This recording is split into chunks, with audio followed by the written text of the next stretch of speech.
Hello everyone and welcome back to another episode of the All Elite Week. On today's episode we'll be following through with the Dynamite August 8th episode, the Rampage August 10th episode, and the Collision August 11th episode as we build on our way to All In.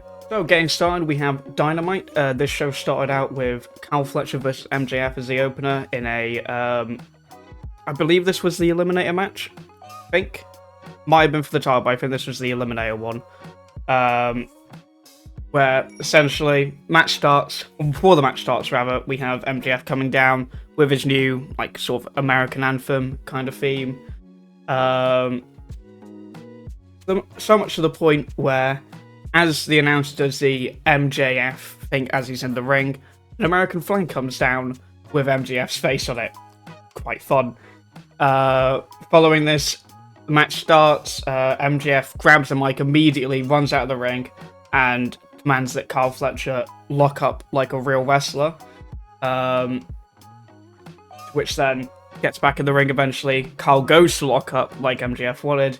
MJF kicks him in the midsection. A little bit later on in the match, we have MJF targeting the shoulder, specifically the left shoulder, for much of the beginning of the match. He then signals for the kangaroo kick, but gets hit and countered with a thrust kick from Kyle Fletcher. Fletcher later on in the match then hits a great Turbo Suicida and practically decapitates MJF. He flungs himself out and clotheslines in, and it looks fucking amazing. With somebody like Kyle Fletcher doing that, it's really, really fun moment. Then just after this, Kyle goes to the top rope while MJF is still on the outside, hits a beautiful moonsault from that top rope turnbuckle to the outside. Then we get Kyle trying to hit the cannonball into the barricade, squishing MJF in there. MJF dodges out of the way of this cannonball. I've lost where I am. There I am. Then MJF tries to do the same move. Kyle dodges that one. Then instead of them repeating the same move over and over again, Kyle instead literally launching himself to MJF, knocking both of them over the barricade at top speed. Kyle goes all the way to the steps in the fan area. Really, really fucking cool. Bit later on in the match, MJF then hits Kyle gets a 2.9 after a beautiful elbow drop. MJF gets another 2.9 after a hamlock DDT. MJF taunts Kyle more, saying, wanna be Will Ospreay, all of this sort of stuff. Pretty much just more of the same. Then, something different spits in the face of Kyle Fletcher, as then Fletcher responds with a flurry of attacks. MJF stops with an eye rake. Now, MJF hits a beautiful code red. Sorry, I've missed a line in my notes there earlier. Hits a beautiful code red, then gets hit by a big clothesline. Bit later on in this match, Kyle then tries to pin, but is countered into an armbar. Really, really, really nice counter from MJF. Kyle eventually gets the better of this with a lone dart into the corner. Then Don Callis, at some point during this next little segment near the end of the match, starts interfering, argues with the ref, distracts him, throws Kyle the screwdriver that obviously Kenny Omega used a few years ago. Throws the screwdriver in. Kyle throws the screwdriver away after looking at it for a little bit, looking at the fans. MJF then takes this opportunity to hit Kyle with a low blow while he's distracted, which leads to MJF getting the 3 count with a brainbuster.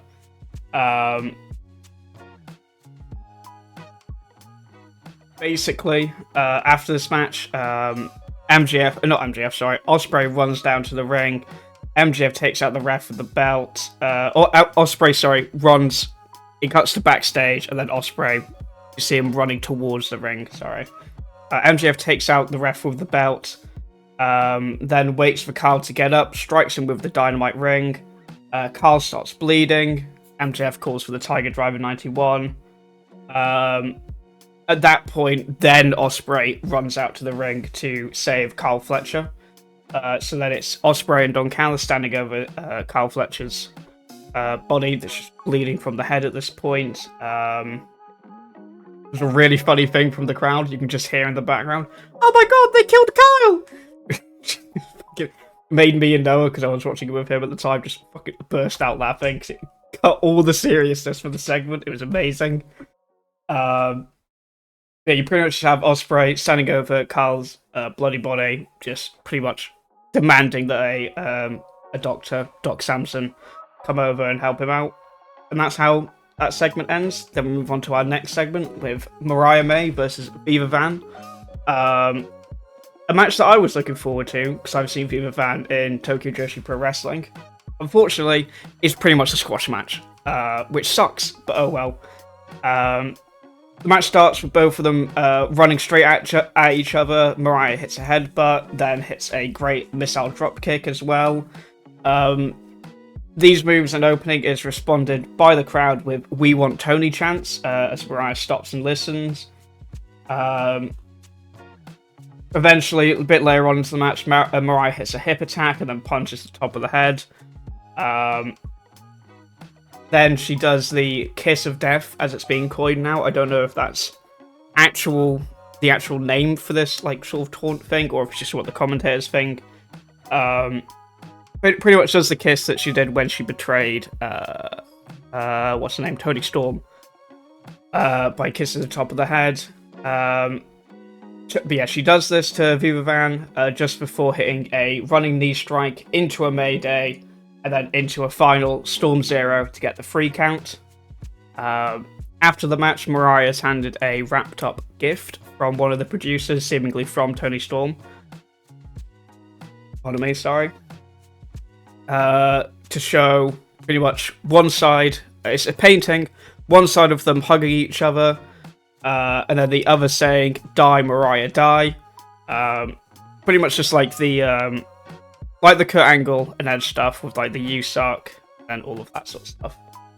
Toni Storm comes out during this segment and attacks Mariah, but is stopped with a big knee strike.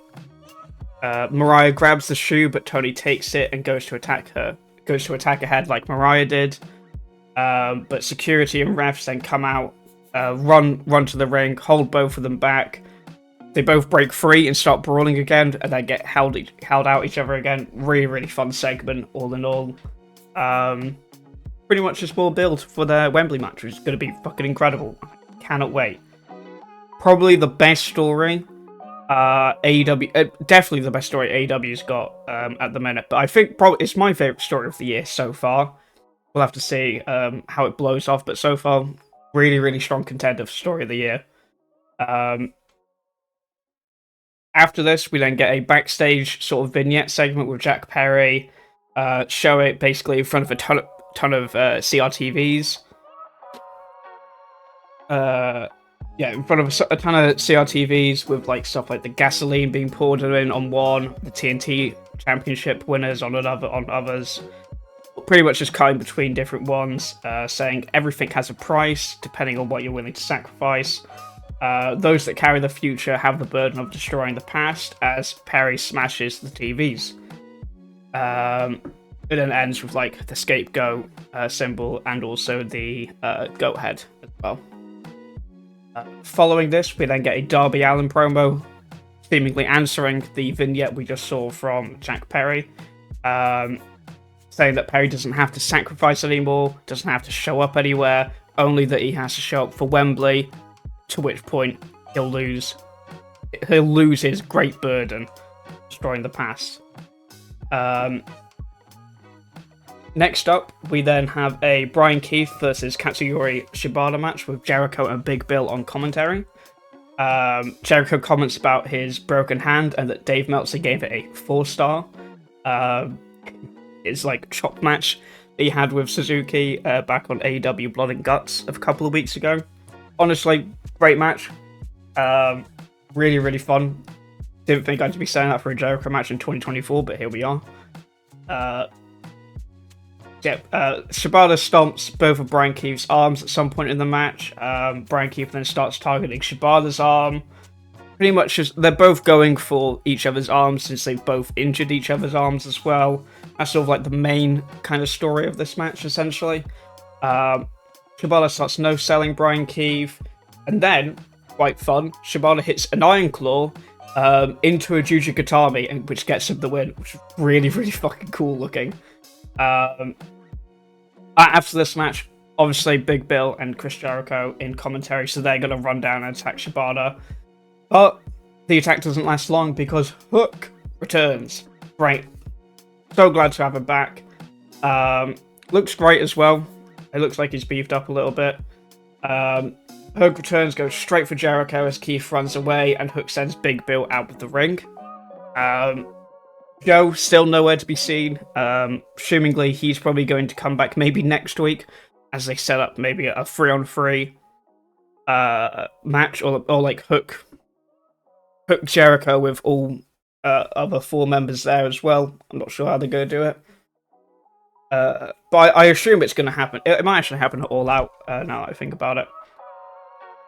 But anyway, moving on, we have a Orange Cassidy interview with Renee Paquette.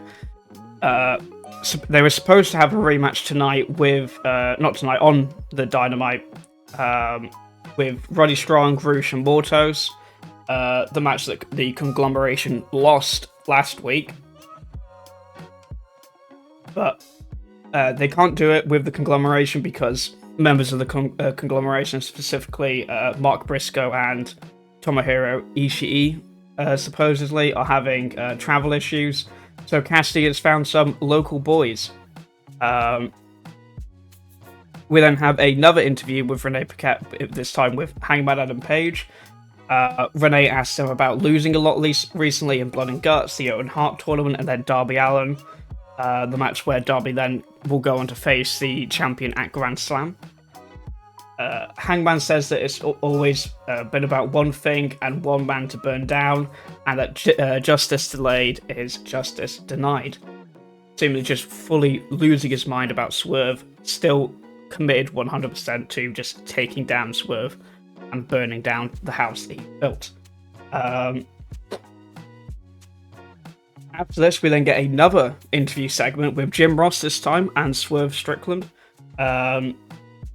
They basically just talk about the history of Swerve over the last year, where he is now, talk about tagging against Sting and losing last year to main eventing All In this year. This match isn't about pride or the title, it's about legacy and who Danielson is without wrestling. Swerve is in the driving seat, and he controls the narrative. That should worry Brian. Swerve doesn't care about Danielson being a father. Swerve doesn't care about Danielson being a father and keeping his promise. And then proceeds to ask Jim Ross what happens when Danielson's body stops. What happens if his neck seizes up one last time? What happens if his leg doesn't work? If his arms aren't strong enough like before? All that sort of stuff. To which point Jim Ross asks if Swerve can beat Danielson. To which Swerve responds that he will beat Danielson and that Danielson's legacy will belong to him now. Really, really fun segment. Sort of gave it the kind of fire the sort of feud needed. Because obviously it's going to be a great match regardless. It's these two in the ring. They're going to put on an amazing show. But adding this element of story to the match where, if Swerve wins, he's not only retiring Danielson, he's, taking on his legacy, everything that Danielson is, owed to, and all of that. Really, really fun. I just can't wait for the match, in all honesty. Next up, speaking of match, we actually do have a match on Dynamite. After, 3 interview segments. So we have Cassidy and his local boys, being FTR, versus Roddy Strong, the Beast Mortos, and Roosh with Don Callis on commentary. So this was a fun match. A lot of stuff happening, so I won't get into all of it. I'll try and cover as much as I can. There's a certain point near the end of these matches where it's just chaos. Everything happens. So the match starts with Roosh and Dax. Great trio moves from Cassidy and FTR, as pretty much they do like the all three hands in pockets things to taunt Roddy, Mortos, and Roosh. Then Roddy Strong's in there for quite a while. All three target him, isolate him from the others. And then following this a little bit, Cash Wheeler eventually gets tagged in, gets hit by 3 consecutive running strikes to the corner from all 3 members, and then into a Samoan drop from the Beast Mortos to get a 2 count. After this, Dax finally gets tagged in, takes on all 3 members, hits an amazing spinebuster to Mortos, looks fucking beautiful. Then, following this, Dax then chops Roddy so strong on the ropes that Roddy nearly falls off the fucking turnbuckle. Very scary. I hate when wrestlers do that, because it looks like they're going to break their neck. Matt Taven and Mike Bennett have been sort of like behind the barricade in the crowd section for this match so far. But they eventually come out from the crowd to attack Dax as the referee is distracted by the 3 members attacking Cassidy in the corner. Bit later on into the match, Roosh and Dax get into a chop fest in the center. Dax breaks free from the corner as he's pushed into it by all 3 members, proceeds to fight off all 3 members again. And then he goes... so Dax then tries to go and tag in Cash Wheeler. Roddy stops this by hitting Cash with a massive backbreaker onto the apron as Cassidy is tagged in instead of Cash. Cassidy then proceeds to take out all 3 members, hits a Tobo Suicida on Roddy. Then Cassidy hits the Deja Vu DDT, the one where like you spin around the head multiple times. Does that onto Mortos. Each member takes each other out. This is the chaos bit. To which point it's now turned into all-out chaos as each member runs into the ring, does their move, member rolls out, does their move, all of that. Mortos, at some point during this, hits Cash with a spinning tornado suicide dive, which fucking looked amazing. There is, like, nothing this man can't do. It's insane. Roosh goes to hit Dax with the bullhorns, stops, does the middle finger thing. Actually, no, not this time, sorry, I've got it mixed up.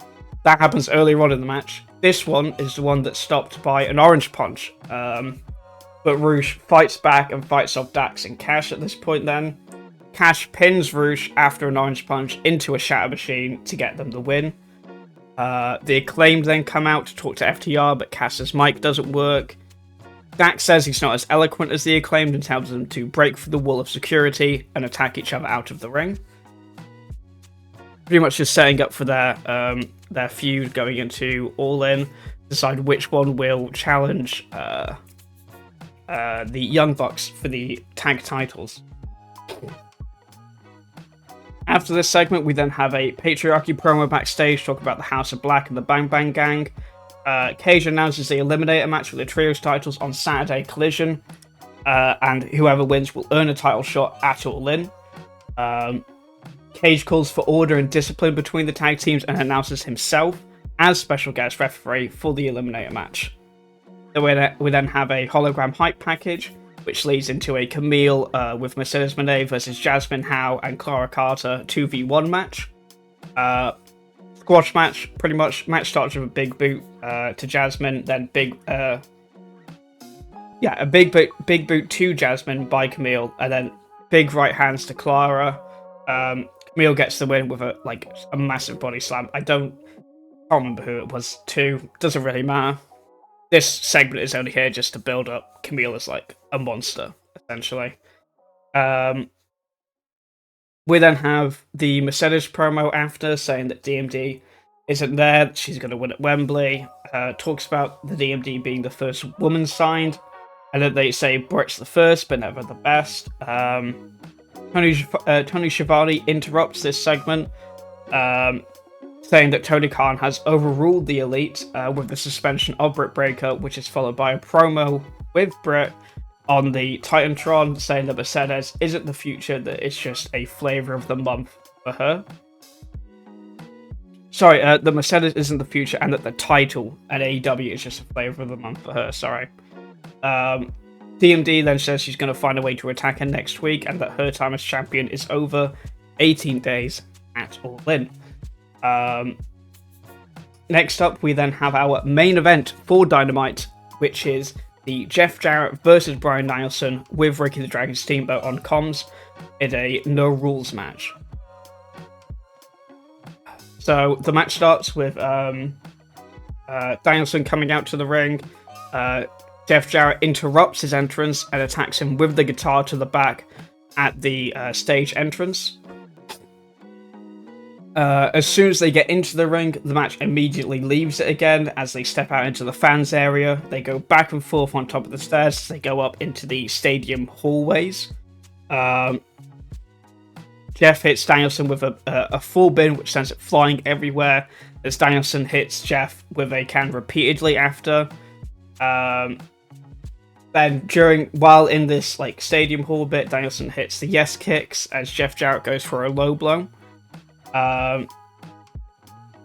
Then Jarrett hits Danielson with a massive backbreaker onto the steel bin. Danielson then retaliates by doing the same to Jeff Jarrett. Then they eventually come out of this area, start walking down the staircase, each hitting each other with repeated strikes. Jeff does the 10 strikes on the barricade then, as we get back into the ring area. We then see Swerve looking on backstage. Danielson goes to hit the Bushido knee from the apron, but Jeff counters with a thrown chair to the knee mid-strike, which is fucking awesome. And will play an important role later on in the match. And then, following this mid-air knee strike with the chair, Jeff repeatedly hits the knee with chairs and stomps, just really looking to debilitate Danielson's knee so he can't hit the Bushido knee. So much to the point where Jeff traps Danielson's leg with a steel chair, goes to break it with a move from the top rope, but Danielson breaks free, hits Jeff in the head with the chair, and then hits a great suplex from the top rope, sending them into the middle of the ring. Danielson follows up this with hitting the yes kicks, but slows down with each, selling damage to both legs at this point.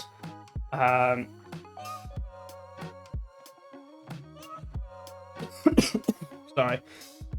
Danielson then follows up this by striking Jeff with the chair in the leg lock. Oh! Completely forgot to write this down. That's why I'm really confused. Jeff Jarrett gets Danielson into a figure 4 lock. And then Danielson gets out of it by striking Jeff with the chair while in the leg lock. Apologies for the little confusion there. A little bit after this, as soon as they get out of it, Jeff hits the stroke on the chair. Only gets him a 2 count though. As both then proceed to get into a strike fest as Jarrett tries to hit the stroke. But Danielson sends Jarrett into the chair. Pinned in the corner. There's one in between the ropes. He sends him into that. And then, calling back to the earlier spot, proceeds to hit Jarrett with a running Bushido knee with a chair attached to the knee. Which then gets Danielson the 3 count. Wheeler Yuta and Jay Lethal and company come out to the ring, as well as Ricky the Dragon. Pretty much just to celebrate Danielson winning. Get everybody's pretty much, it's all for the thing of getting Danielson ready for Swerve. To which Swerve comes out afterwards. Gets a mic, talking about the fact that there's 3 legends in Jeff Jarrett, Ricky the Dragon Steamboat, and Swerve. Ignores Danielson completely in that conversation. They've all been champions, but Danielson on a TBS network. And that it's going to be a huge honour to retire Danielson at Wembley when his legacy becomes Swerve's. Asking how Danielson feels after the match, sees if his legs are getting a bit twitchy, fingers start to tingling, back starting to give out. And if Jarrett can do that, then imagine what Swerve can do. Swerve says he wants a warm-up for Wembley as well and challenges Yuta with Danielson at front row seats, assumingly on commentary, I imagine. Following the show, then afterwards on Twitter, a video came out about a backstage brawl angle between Hangman and Jeff Jarrett and Jay Lethal, as well as Mariah May and Tony Storm, as all hell broke loose with a crowd of security and refs having to get involved to stop it. This wasn't like a shoot thing, this was all planned and everything, so people saying more issues backstage for AEW, all planned, all just part of the storyline. That's it, that's for Dynamite. Really, really good show, top to bottom. The only thing annoying is that the squash matches for both women's matches, I can understand Camille's, but Mariah May versus Viva Van, I feel like you just give them more time, to give them like 50 minutes to have an actual match, rather than just having Mariah May on top. But it's neither here nor there. Hopefully it gets better with time. I can understand kind of, because you've got more men's stuff that needs to be built, because there's not as many women on the roster, but still annoying. So now we then go over to Rampage on August 10th on the Friday night. The show starts with Darby Allin versus The Butcher. The match starts with Darby getting body slammed as he starts bleeding from the mouth. I assume from biting his tongue as he came down, probably. It's like fucking 15 seconds in, Darby's already bleeding. Butcher's been in full control of the match so far, just pretty much dismantling Darby at every turn until Darby avoids a cannonball onto the barricade. Following this, Darby hits a massive coffin drop to the outside, which cuts his forehead open in the process, I think, maybe. It's either it cuts his forehead open or it's blood from the mouth. I don't think Darby's bleeding much later on, so I assume it's just blood from the mouth flying up. Then a bit later into the match, they get back into the ring. Darby tries a crossbody, but Butcher stands tall and just pushes him away mid-air, which I thought was a really, really fun way to counter it. Following this, Butcher throws Darby into the corner so hard he spills out from the second rope to the outside, which is really cool. After this, bit more wrestling. Eventually, Butcher drags Darby up from a cloverleaf lock into a powerbomb. Really, really impressive when you see it. I believe that just gets the 2 count if he does pin there. Darby is then put onto the top rope a little bit after and slapped as he collapses to the outside. They then pretty much just fight on... sorry, I've missed one. Again. I can't read, apparently. They get back into the ring. Darby specifically gets into the ring and hits a tope suicida to the outside, then proceeds to hit 2 coffin splashes before the Butcher catches Darby in a sleeper. Darby gets Butcher in the sleeper, and then the Butcher counters it into a powerbomb to get the 2. Sorry. It's very confusing trying to remember a match from like a few notes when nothing much happens. They again get onto the top rope. They start hitting each other a little bit. Darby rakes the fingernails to the back, then hits an avalanche code red into a coffin drop to get the 3 count. Okay match, nothing much in it to be honest.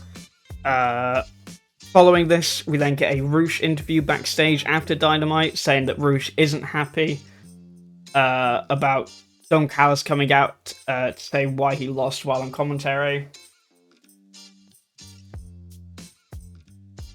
Oh, no, sorry, Roosh saying he isn't happy, and then Don Callis comes out say that he lost while Callis was on commentary, say that isn't what Don signed up for. Don Callis then says that this is Roosh's last chance in a match against Preston Vance on Collision. Saying that, asking Roosh if he's ready to do whatever it takes to be the best. And that Don says he doesn't want Roosh to just win this match, but to hurt his friend Preston and put him in the hospital. Preston Vance being Roosh's tag partner in days gone by. Pardon me, sorry. We then get a Jay Lethal promo backstage, which shows the backstage brawl. And then he calls out Hangman, saying he's sick of him terrorizing the locker room and Jeff Jarrett specifically, and calls Hangman out for a match on Dynamite this coming week. We then have honestly a great match and a really unexpected match for Rampage. Wheeler Yuta versus Rocky Romero with Bryan Danielson on commentary. This being a sort of like warm-up match for Wheeler Yuta as he goes into next week's Dynamite against Swerve. Yeah, pretty much everything you can expect from this match is what we got. We got great ground wrestling with both men using, like, I think it's called the Monkey Wrench. And while they both have, like, the knuckle holds in, they roll each other over and stuff. Both men are countering each other every turn until Wheeler breaks out of this counter fest, I guess you can call it, by hitting a suplex to break the ground wrestling style. Then, after coming back into the ring twice after nearly falling out, he does like the, I don't know what it's called. Tyler Bate does something similar where like, he'll go out to the ring, go out of the ropes, and then come like back in and slingshot himself back in. Yuta does something similar to like that as Rocky hits him back every time. Until Wheeler Yuta throws Rocky to the outside and hits an elbow suicida onto him. Then after this, Rocky hits a sliced bread, I think is the name of it, where he uses the steps, sort of like a backwards bulldog kind of, where he uses the steps and jumps over Yuta, dragging his body and neck down to the ground. This is done to the outside. Really, really fucking cool. After this, we then get a like camera cutting backstage, see Swerve looking on again. A chop fest breaks out between the two, with neither backing down until Rocky kicks the midsection. Yuta tries to get in the cattle mutilation, which he used against the Butcher the week prior. But Rocky gets out of it. Then, a bit more wrestling happened. Rocky Romero proceeds to hit an amazing Avalanche Hurricane Rana. But this is all for nothing, as Yuta hits the cross-legged tombstone later on into the like heavy forearms to the side of the neck. I don't know if it's got a specific name. It's the Blackpool Combat Club one. Until he finally gets in the cattle mutilation and gets the win by tapping out Rocky Romero. Really, really fun. Just a great match, all in all. Exactly what I wanted from this match, and it delivered on every aspect. Following this, we then get a Willow Nightingale interview with Renee Paquette backstage, talking about Stokely and Chris, saying that her and Chris used to be such a good tag team. Everything changed when Stokely came along and poisoned everything. Ishii then comes in and says he doesn't like Stokely either. Willow then tries to enlist his help at Wembley as they both walk off screen. After this, we then get a Private Party versus Dave and Zane Dawson match. Couple of jobbers, pretty much. Nothing much really happens here. There's like, they do the shot chat, they do the shot taunt that the Dawson brothers also do as well. Quite fun. Nothing much happens. Isaiah gets the win after Quinn Hurricane Rana Zane Dawson onto Dave Dawson to let Isaiah get the free count. Basically just squashing them between each other. Yeah, just a nothing match, really. Just have them on the card, I guess. Speaking of nothing as well, Deonna Purrazzo segment saying that she can use anything and any amount of violence as an instrument. This talks about the Thunder Rosa feud. And that Rosa is simply outclassed, and that she's going to use the bull rope as another instrument to embarrass Thunder Rosa. Obviously, they have a bull rope match coming up. Actually, on the next show, we're going to talk about in a minute on Collision. Not yet, though, because we have a Dustin Rhodes promo backstage talking about winning the Ring of Honor Trios titles and about how he's doing great at the minute. Calls out Mike Bennett and Matt Taven because he wants a shot at the tag belts for Ring of Honor.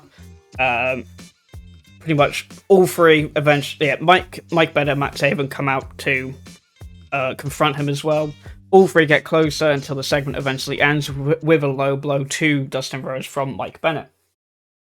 Then our main event for the Rampage night is an Outcast match, specifically Saraya wrestling with Harley Cameron on ringside versus Nyla Rose.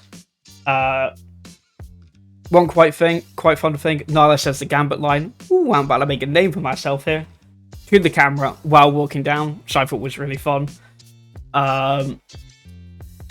Pretty much, again, nothing much really. Saraya pushes Nyla out of the ring as Harley distracts Nyla and then slams her onto the steps. Match already screeching from Saraya again. Why is she on TV? She's just annoying in every sense of the word. I really hope she doesn't get a match at Wembley, and if she does, I hope it's a 0-hour match, because my god, I can't handle it. After a bit more, Saraya runs out of the ring to recover. Nyla Rose teases a dive like usual, then instead slides out like a baseball slide, which was Saraya's plan all along, as she traps Nyla in the apron cover. I thought it was quite fun. She lays down punches on her repeatedly. Haley Cameron then attacks Nyla outside while the ref is distracted by Saraya once again. Saraya starts screeching that this is her house as she distracts the ref more for Harley to attack. A little bit later into the match, Nyla hits a chokeslam, goes for the pin, but Harley distracts the ref and then goes out to attack Harley Cameron by hitting both Outcast members with big right hands this time, not letting herself get sandwiched between the two. Although this is all for naught, as they get back into the ring, Saraya gets the win with a semi sort of crossbody. Don't really know how to explain it. As Harley Cameron holds Nyla's legs down below the ropes. And you know what? I'm not going to try to explain it because they don't deserve it. I fucking hate these two. Get them off of my TV, please. God, for Rampage this week, you can really just skip it. The only match, like literally the only thing that's worth watching is Wheeler Yuta, Rocky Romero, and I guess the Darby Allin Butcher match. But even then, literally nothing happened this week. But what's the Rocky Romero Wheeler Yuta match? That match was really, really fun. Moving on though to Collision. So, Collision starts with a Darby Allin and Hologram tag team match versus the Premier Athletes, specifically Tony Nese and Josh Woods, with Ari Daivari and, what's his name? Mark Sterling, I think? Is that his name? I know I had his name written down somewhere here, but he's fucking lawyer, it doesn't matter. The lawyer, I say it doesn't matter, I have to talk about the lawyer immediately. The lawyer carries on the gimmick by berating the crowd with Ari Daivari cutting in as well, saying that the crowd is sick for wanting more of this after his arm got broken. And that Ari says that Darby Allin always comes out with black and white face paint, but after the Premier Athletes are done, his face will be permanently black and blue. Nothing much really to talk about in this match, except for the fact that like the crowd so behind Hologram after just 3 weeks, which was really, really cool to see. But there was a few great, amazing tag team moves with Darby and Hologram using their like athleticism, quick attacks to take down Tony Nese twice. I really want to see these two as a tag team more because their like style of wrestling really complements each other as just like two really quick, high like intensity wrestlers. Really, really fun to see these two together. They use their tag team moves to take down Tony Nese. The Premier Athletes then proceed to beat down Darby as soon as he goes outside the ring, pretty much just isolating the two of them. Hologram eventually tags in and 2v1s both Tony and Josh Woods, and uses their own momentum to attack one another while being held by the other one. Just pretty much just like a really creative like way of it, like a way of attack and offense and stuff like that. It's just really unique to watch. Hologram then tries a springboard crossbody, but Josh Woods pushes Tony out of the way and hits Hologram in midair with big knee strike. getting him the 2 count looks fucking amazing. Mark Strolling, that's his name. I knew I had it written down somewhere. Mark Strolling's the lawyer in this case. So him and Ari grab Hologram's legs through the ropes, to which Darby coffin drops them to stop the interference. Hologram then sends Tony over the ropes to the outside, where all 3 other guys are, and then proceeds to get Josh Woods into the roll-up for the 3 count. Easily the best Premier Athletes match we've had in the last couple of weeks, where they've just been going on this sort of like constant feud of showing up on Collision.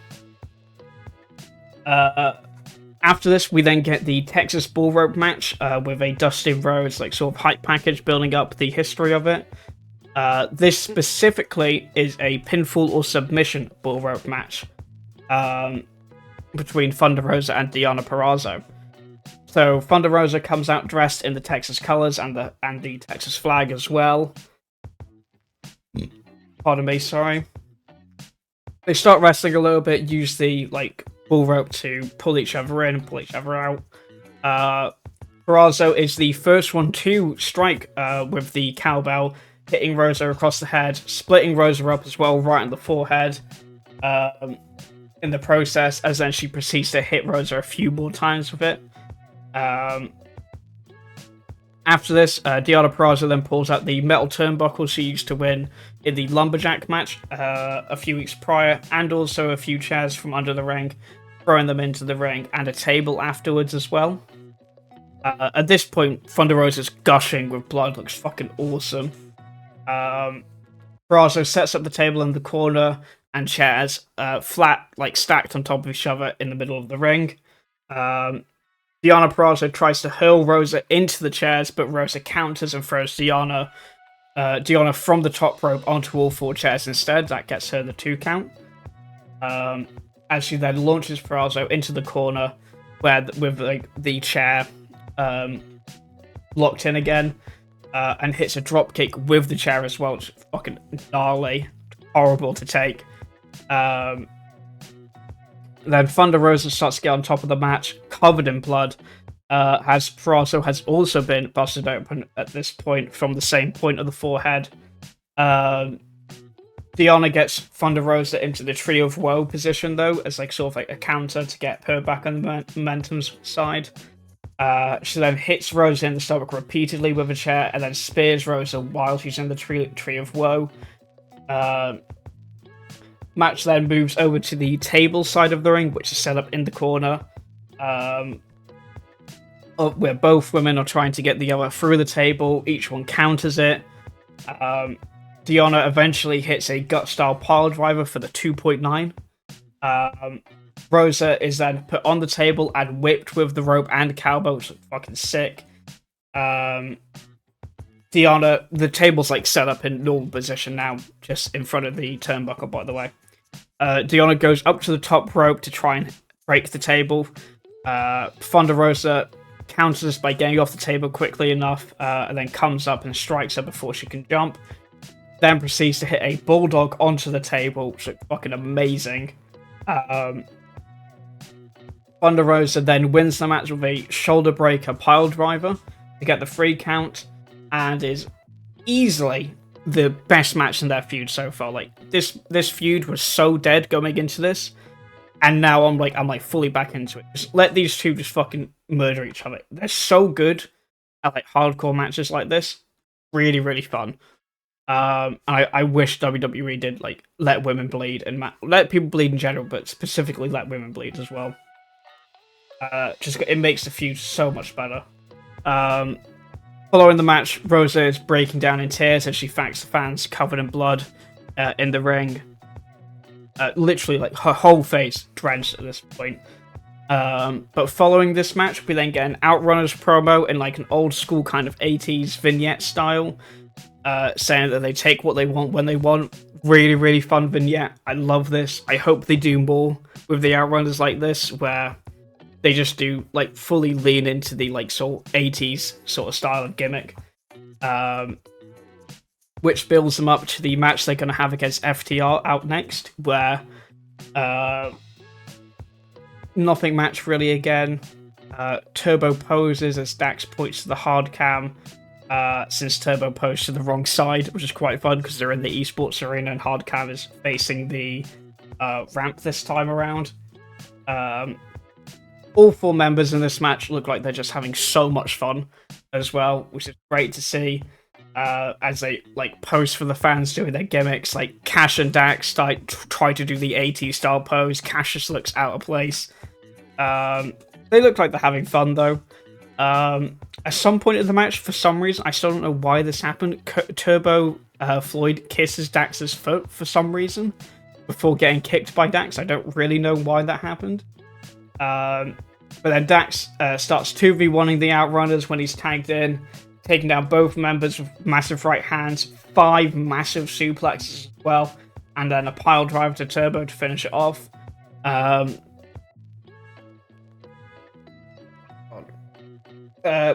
So they do the 5 big suplexes and then the pile driver as well to Turbo. Then Dax goes for the pin. Truth Magnum tries to break the pin, but instead Dax gets out of the pin. So instead of breaking up the pin, he then just guillotine elbow drops Turbo Floyd instead. So I thought it was quite a fun way to do that, which sets Turbo up for the Shatter Machine, which gets FTR the 3 count. Truth Magnum's thrown out of the ring for this as well. We then have a Kip Sabian interview with Lexi that is interrupted by Nick Wayne. Nick Wayne says he's the youngest champion, while after 5 years, Kip's still a nobody. Very true. They announce a match of Rampage, and that and says that Kip's dad died a loser, and that Kip will be going out the same way too as a loser. Sort of pretty much just incorporated the Christian Cage gimmick, which I quite like. Really fun to see Nick Wayne using this after the comments about his dad as well. Quite fun. Following this, we then have a MJF vignette berating Ospreay, saying that he sat there while MJF demolished Fletcher. MJF says he's the best in the world, not Ospreay. Ospreay and Carl pretty much talk after this vignette, as Carl asks why he won't hit the Tiger Driver. Ospreay refuses to hit the move after he nearly paralyzed Danielson with it. Carl responds to this with counterpoint, says that if anyone does deserve it, it's MJF who deserves to be hit by it. Also, following this, MJF then calls out Oku and says he's going to hit him with a Tiger Driver 91 and will do the same to Ospreay that Ospreay's scared to do. Did have a match with Oku on Sunday. I can't remember what the... It's Rev Pro's summer promotion thing. I can't remember exactly what the thing was called, but it was on Sunday anyway. Apparently they had a pretty good match too. So I'd suggest watching it if you're able to. Following this, we then have the Roosh versus Preston Vance match, where pretty much both men argue in the ring at first until Roosh is first to strike. Don Callis is watching on backstage, as we can see from the camera cutting there. Obviously, this match being Roosh's last chance, and that Don Callis wants Roosh to permanently injure Preston Vance, leaving him in the hospital. Preston Vance, after this first altercation, then hits Roosh with a massive spine buster, as Roosh charges Vance into the barricades outside the ring later on. A really, really heavy striking match. They start hitting each other on the barricade. Big chops, big right hands all throughout. Preston Vance at some point is busted open outside as Roosh palms the blood from his head and proceeds to lick it off his hand. Fucking awesome looking. They again get back into the ring after a little bit. Preston Vance goes to do the bull rush, but Roosh counters with an exploder into the corner. And then Roosh then proceeds to call for the bull rush. Finally does it, this time instead of doing the middle fingers. It gets him the 3 count. Roosh goes to leave, then returns to the ring as he proceeds to hit another bull rush, goes under the ring to grab a weapon, but then referees come out to stop him. Then it cuts to the camera, pretty much asking, is that what you wanted to see, Don Callis, that sort of stuff. We then get another look at the Jack Perry scapegoat vignette that I spoke about earlier. Exact same thing, they're just playing it again. Next up, we have Swerve Strickland's open challenge for the AW World title, to which Tomohiro Ishii answers the challenge. But before this, before Tomohiro comes out, Swerve grabs a mic, talks about All In and the legacy that Brian's going to lose in that match. Prince Nana gets the mic and says that Swerve isn't a man to be played around with until Tomohiro Ishii comes out to answer the challenge, which Prince Nana looks visibly worried and scared when Ishii's music hits, which I thought was quite fun. The match starts with both men avoiding each other's moves, being able to quickly dodge them or counter them. Swerve hits the midsection from the apron and then drop kicks Ishii through the ropes. Looked quite cool. He's on the apron, hits Ishii in the midsection, knocking him back, and then sort of jumps up through the ropes into a drop kick. I don't know how to explain it. It looked fucking awesome though. It's just Swerve's crazy athleticism with his legs, pretty much. A bit later into the match, Ishii starts no-selling once again as Swerve forearms. Ishii starts no-selling Swerve's forearms as he backs Swerve into the corner. Although, eventually after this, Swerve then counters Ishii's offense as well with a side suplex into the back uppercut from the top rope thing. Then, after this, Swerve hits a over-the-top rope suicide dive to Ishii after he rolls out of the ring. They then go over to the apron after a little bit. Both men start striking each other on the apron until Swerve falls off the apron. Swerve drags Ishii off as well, then hits a punk kick, running along the apron. Bit more wrestling as it goes on. Get back into the ring after a few more strikes and moves are thrown. We then see Ishii hit an amazing pausing avalanche suplex to Swerve, pausing where he's at fully suspended upright, pauses, and then goes down. Fucking incredible looking, really, really good. Eventually, Swerve gets the win with a standing Swerve stomp into the house call for the 3 count, but this is definitely not the easy warm-up match that he wanted leading into Wheeler, Utah.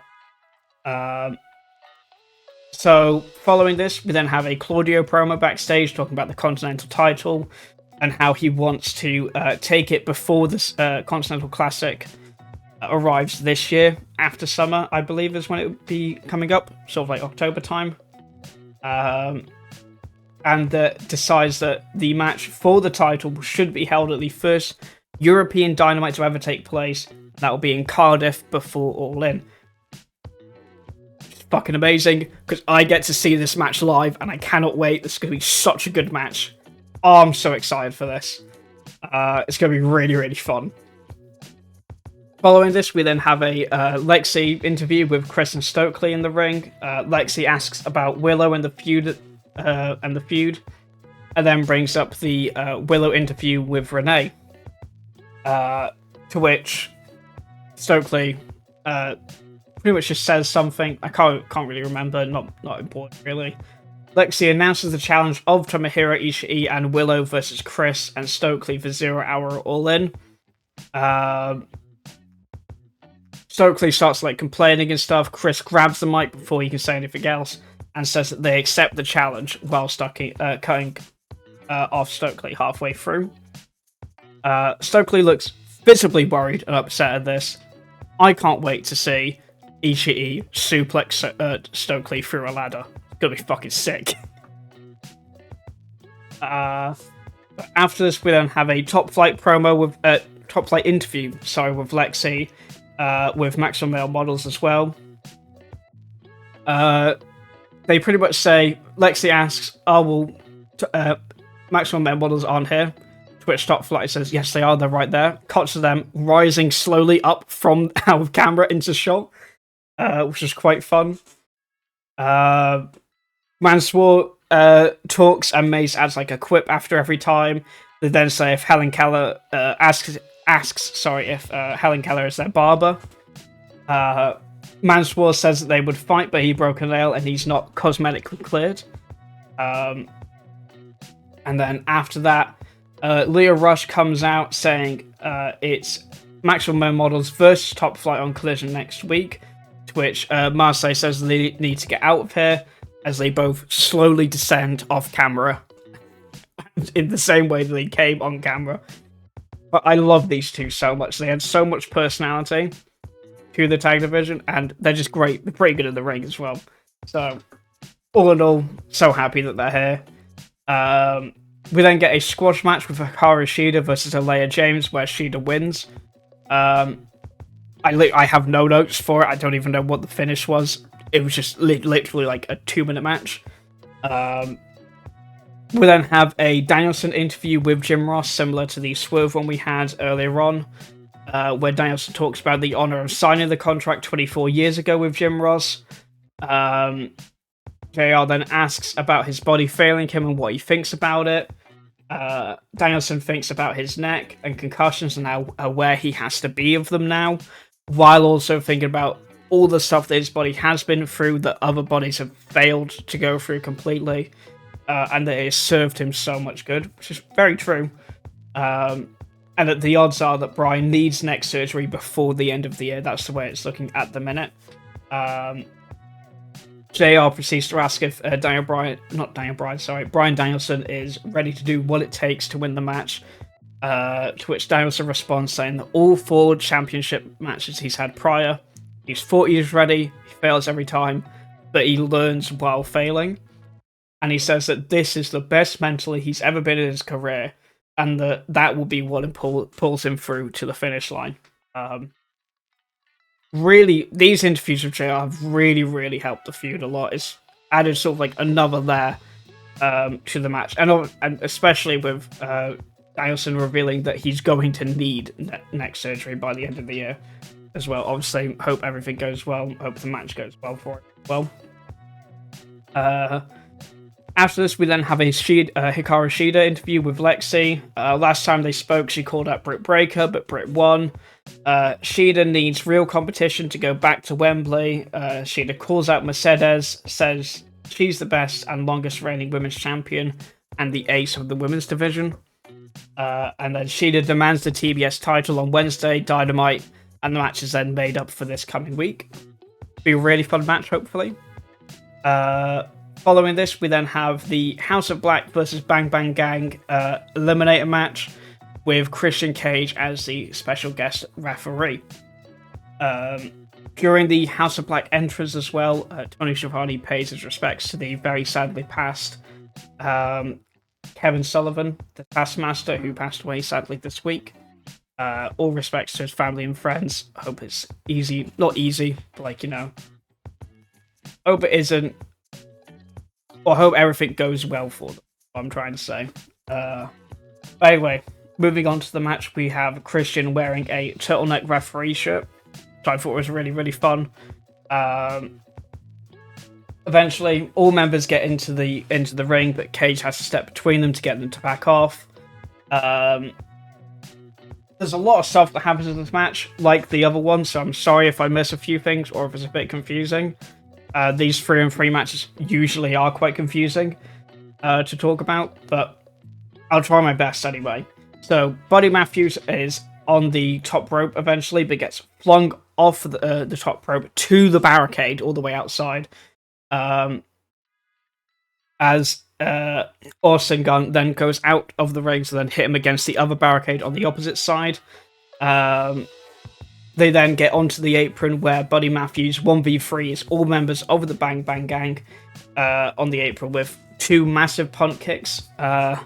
Eventually, Buddy Matthews gets out of this match by tagging Brody, but Cage doesn't see the tag, which is quite a fun spot, and then stops Brody from entering the ring, saying, you haven't been tagged in, you can't come in. Which causes Buddy Matthews to get attacked by all 3 members of the Bang Bang Gang. Really, really fun. A little bit there with Christian Cage. Malachi's tagged in at some point and proceeds to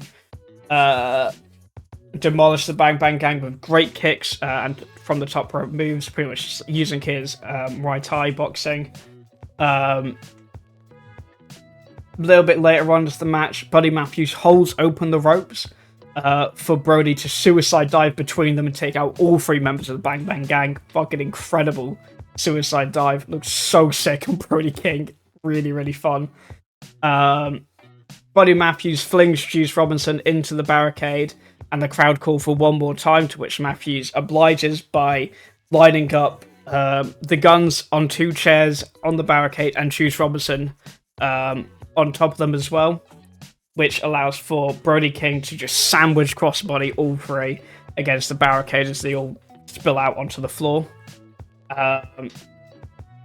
A little bit later on into the match, we have Brody King Irish whipping Austin into his corner, but instead of going into the corner, Austin Gunn strikes both members of the House of Black, leaving Brody isolated again. Colton Gunn then gets tagged in at some point, and him and Juice proceed to take down Brody, and then Malachi as well with a cannonball. Juice proceeds to then hit Brody with a standing senton directly after this for the 2 count. Brody King takes on all 3 members following this 2 count after he kicks out, and then slams Colton down for Malachi to hit the coup de grace into a big lariat from Brody, only getting him the 2.9 though. We then have a segment of the match where all members are coming into the ring, they're all taking out each other. This ends with a brilliant looking Meteora from Brody Matthews to Juice. Looks fucking amazing. All members at this point are down, so Christian starts counting to 10. Buddy Matthews gets up at 9, but Christian then spears Buddy Matthews down and then proceeds to count for 10, meaning nobody won, so nobody can face Christian Cage and the Patriarchy at All In for the Trios titles. I think it's such a good finish to the match. So much fun. Honestly, Cage looked great as a referee as well. Hey, possibly, maybe in the future he does more referee stuff. That'd be quite fun. Killswitch and Nick Wayne come out, as well as Mother Wayne as well, with chairs, as they begin to completely wipe out both teams. Mother Wayne sprays hairspray into Juice's face. Killswitch and Cage fling... Sorry, pardon me. Killswitch and Cage fling Austin Gunn over the top rope turnbuckle as Wayne then hits a Wayne swirl to Austin outside the ring. Christian Cage spears Buddy again and hits his leg with a chair. Killswitch chokeslams Colton on the setup chair. Cage hits Malachi with a Killswitch onto the chair, and the show ends with the Patriarchy standing tall, holding up the belts over both teams. Really, really fun match. It was a great match regardless, but that ending segment is so much fun, and I'm really excited to see where this leads for their feud. I assume it's now going to be a 9-man match, like 3 teams, all in for Wembley, which should be quite fun for the Trios Tag titles. Honestly, just a great show all in all. Highly recommend watching all of it, to be honest. Obviously, the squash matches you can avoid, but like most of the matches really, really fun. But that makes the show come to an end for another All Elite week. Great week again. AEW's been just on a roll lately ever since Forbidden Door leading up to All In. Really hope that it carries on this coming week as well. Seems to be able to, because we've got great matches scheduled up for this week. Already a great match for Cardiff with Okada versus Claudio Castagnoli. But yeah, thank you very much for watching. I hope you enjoy this new All Elite week.